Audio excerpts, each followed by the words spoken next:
Hi, I'm Neil Laybourn. I'm a mental health campaigner and give talks on the subject of mental health to many different organisations. So this week it's Mental Health Awareness Week, led by the Mental Health Foundation. We'd like to focus on the theme of stress this year. I became a mental health first aid instructor recently, and today we'd like to look at one of the themes that I learned during my instructor training, the theme of stress and stress management, and the tool that we use to describe that in mental health first aid, the stress container. So in the stress container model, the size of any person's stress container is usually dictated by that person's tolerance to stress. So for example, if you have a high tolerance to stress, you're likely to have a big container that can hold all of those life stress factors. If you have a low tolerance to stress, you're going to have quite a small stress container that won't be able to hold in all of those life stress factors. Now, the size of any person's stress container is really dictated by that person's individual experiences to date and is very, very unique to each person. Now, there are coping mechanisms that can act as a tap to help release the stress in that container. If you imagine the stress going in like water and coming out of the tap of the stress container.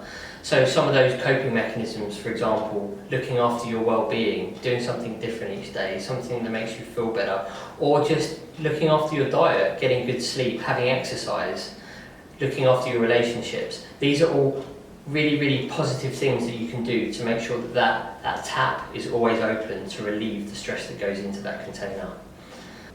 On the other hand, there are unhelpful coping mechanisms as well that might block that tap or just add to more stress going in. For example, working excessively long hours to distract yourself from the stress, or not sleeping properly, self-medicating, taking drugs or alcohol. These are things that can not only keep that stress container filled up, but block that tap from flowing out and relieving stress. Sometimes we all use unhelpful coping strategies just to get us through the day, which is fine. But it's important to make sure that we've got a balance and that we have more helpful coping strategies to make sure that that stress container is less full and that our tap is always open.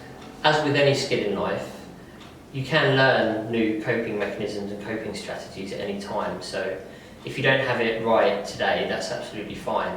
If you're feeling stressed on any given day, try to imagine your stress container and some of the things that you can do to bring that stress down. So if today your stress container is full and you're not knowing how to manage it, that's absolutely fine. Just work on ways to reduce your stress and keep that tap open. Using the stress container really helps us to understand not only our stress, but the stress that other people might be going through. And always helps us to ask that question, are we coping? To find out more about stress, including self-care tips, signs, triggers and symptoms, you can check out Mental Health First Aid England's online stress toolkit.